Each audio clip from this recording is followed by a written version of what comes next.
অসম নাগালেণ্ড সীমান্তৱৰ্তী মৰিয়নিৰ তিনিখন সংৰক্ষিত বনাঞ্চল দিছৈ ভেলী আৰু তিৰু হিলছ সংৰক্ষিত বনাঞ্চল আৰু এই বনাঞ্চলসমূহৰ ইতিমধ্যে 90% যি নগাই অধিগ্ৰহণ কৰি আহিছে। তাৰ পাছত শেহতীয়াকৈ দেখা গৈছে যে বন ধ্বংসত যজ্ঞত নামিছে বেদান্ত নামৰ এটা বাহিৰাগত কোম্পানী। বিগত বৰ্ষত এই বেদান্ত কোম্পানীয়ে তেল আৰু প্ৰাকৃতিক গেছ অন্বেষণৰ নামত যি এক পৰিস্থিতি সৃষ্টি কৰি অসমৰ যি সংৰক্ষিত বনাঞ্চল আছিল বনাঞ্চলৰ লগতে গিবনতো তেল অন্বেষণৰ বাবে চৰকাৰৰ পৰা অনুজ্ঞা লাভ কৰা বুলি এক পৰিস্থিতি সৃষ্টি হ'লে আৰু তাৰ পিছত দেখা গৈছিল যে সমগ্ৰ অসমতে কিন্তু প্ৰকৃতিপ্ৰেমীসকলে এক প্ৰকৃতিপ্ৰেমীৰ লগতে বিভিন্ন দল সংগঠনে কিন্তু জোৰদাৰ আন্দোলন চলাইছিল আৰু তাৰ পাছত সাময়িকভাৱে এই কথাষাৰ যে নহয় মিছা হয় বুলি কৈছিল। কিন্তু শেহতীয়াকৈ দেখা গ'ল অসমৰ যি দিছৈ ভেলী সংৰক্ষিত বনাঞ্চল আছে ইতিমধ্যে তাত বহু গছ গছনি কাটি তেওঁলোকে পথ মুকলাই ইতিমধ্যে প্ৰাকৃতিক গেছ আৰু তেল অন্বেষণৰ বাবে সাজু হৈ উঠিছে। এই সন্দৰ্ভত কেইবাজনো ব্যক্তি আহি উপস্থিত হৈছে, দল সংগঠন আহি আমাৰ লগত উপস্থিত হৈছে।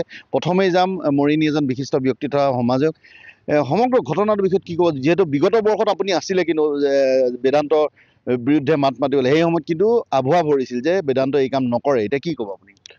চাওক, প্ৰথম কথা যোৱা বছৰ যেতিয়া ইয়াৰ আন্দোলন হৈছিলে প্ৰতিবাদ হৈছিলে তেতিয়া ৰাইজক কৈছিলে যে এই মিছা কথা, এইটো কোনো ধৰণৰ কথা নহয়, এইটো মিছা কথা। ইয়াত কোনো মানে বনাঞ্চল ধ্বংস কৰি কোনো ধৰণৰ গেছ বা পেট্ৰলৰ কোনো ধৰণৰ কাৰুকাৰ্য খনন কাৰ্য নহয়। কিন্তু এতিয়া আমি দেখিছো যে অসমৰ যিটো বিবাদমান এৰিয়া দিছৈ ভেলী বন অঞ্চল, এই বন অঞ্চলৰ প্ৰায় বিবাদমান এৰিয়া আমি যোন ঠাইত থিয় হৈ আছো ইয়াৰ পৰা 18 কিলোমিটাৰ অসমৰ ভূমি, এইটো বিবাদমান এৰিয়া।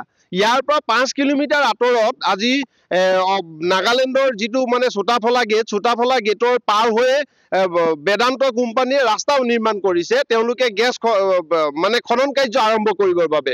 এতিয়া আমাৰ কথাটো হ'ল যে যেতিয়া যোৱা বছৰ এখন চৰকাৰে গোটেই কথাটো স্পষ্টীকৰণ দিছিলে, প্ৰশাসনে স্পষ্টীকৰণ দিছিলে যে ইয়াত কোনো ধৰণৰ খনন কাৰ্য নহয়, আৰু এতিয়া আমি দেখিবলৈ পাইছো 5 কিলোমিটাৰ আঁতৰত আমি যি ঠাইত থিয় হৈ আছো ইয়াৰ পৰা 5 কিলোমিটাৰ আঁতৰত তেওঁলোকে খনন কাৰ্য আৰম্ভ কৰিছে।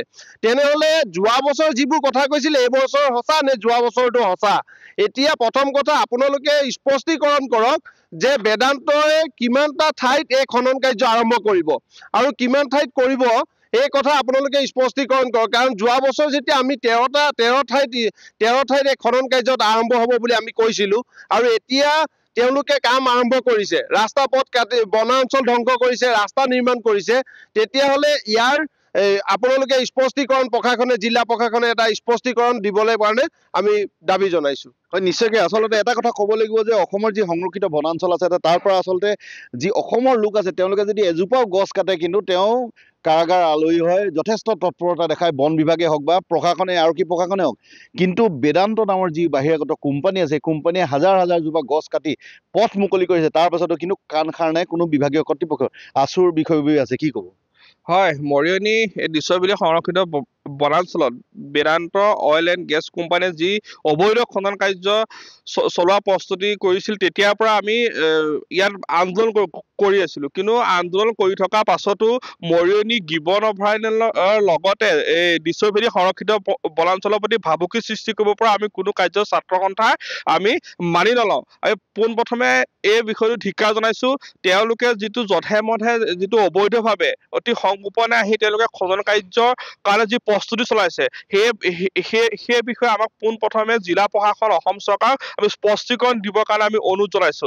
তেওঁলোকে এই যিটো বিবাদমান এলেকাত তেওঁলোকে যি তেল আৰু গেছ খনন কাৰ্যসূচী চলাইছে তাৰ ৰয়েলটি অসম চৰকাৰে পাব নে নাগালেণ্ড চৰকাৰে পাব? প্ৰথম স্পষ্টীকৰণ আমাক দিব লাগিব। দ্বিতীয় কথা হৈছে যি আমাৰ ওচৰ চুবুৰীয়া যদি গয়াই যদি এডাল বাঁহ সানিবলৈ গ'লে বন বিভাগে আটক কৰে, তাত য'ত 10 জোপা গছ কাটিব লাগে বেদান্ত তাত 100 জোপা গছ কাটি আছে, তাৰ ব্যৱস্থা কোনে গ্ৰহণ কৰিব? আমাক স্পষ্টীকৰণ দিব লাগিব। আমি ইয়াৰ পৰা জনাইছো যে মৰিয়নি গিবন অভয়াৰণ্যৰ লগতে দিছৈ ভেলী সংৰক্ষিত বনাঞ্চললৈ ভাবুকি সৃষ্টি কৰিব পৰা জৈৱ বৈচিত্ৰ্য ধ্বংসৰ কাৰণে যি তেওঁলোকে প্ৰচেষ্টা চলাইছে সেই প্ৰচেষ্টা আমি ছাত্ৰ সন্থা মানি নলওঁ। অতি সোনকালে ইয়াক আমাক অসম চৰকাৰ, ভাৰত চৰকাৰে ইয়াৰ ওপৰত বিহিত ব্যৱস্থা গ্ৰহণ কৰিবলৈ কাৰণে আমি দাবী জনাইছো। অন্যথা ছাত্ৰ সন্থাই মৰিয়নিবাসী ৰাইজক লগত লৈ এক গণতান্ত্ৰিক প্ৰতিবাদী কাৰ্যসূচী গ্ৰহণ কৰিব। হয় নিশ্চয়কৈ আচলতে ইয়াতে এটা কথা আমি উনুকিয়াই দিব লাগিব যে যি বিবাদমান এলেকা বা যি সংৰক্ষিত বনাঞ্চল আচলতে নাগালেণ্ড চৰকাৰ অসম চৰকাৰৰ মাজত মহামান্য আদালতত কিন্তু গোচৰাধীন হৈ আছে।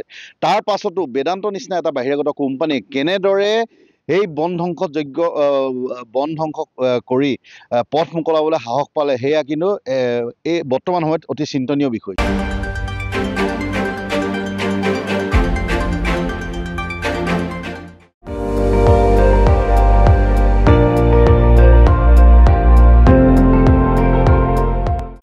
আপুনি চাই আছে ND24 সৰ্বশ্ৰেষ্ঠ নহয় সৰ্বোত্তমৰ দৌৰ।